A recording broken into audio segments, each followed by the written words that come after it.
Resetting app preferences on your Galaxy S23 Ultra can help solve issues with apps that are not functioning correctly. This is because it restores all app settings to their default state, which can help fix app crashes, force closes, and other issues that may arise. So in this video, we will show you how to easily reset the app preferences on your Galaxy S23 Ultra.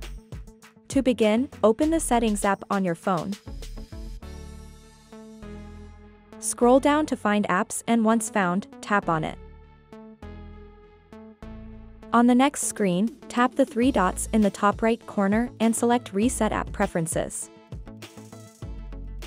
A pop-up will appear warning you that resetting app preferences will restore app defaults, disable app notifications, and clear app permissions.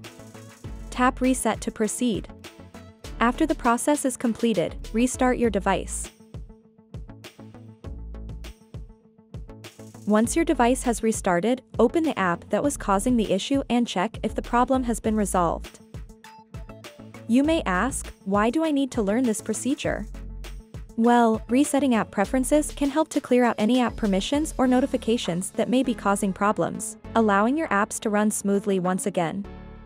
Overall, learning how to reset app preferences on your Galaxy S23 Ultra can be a useful troubleshooting technique to keep in mind whenever you experience issues with any of your apps.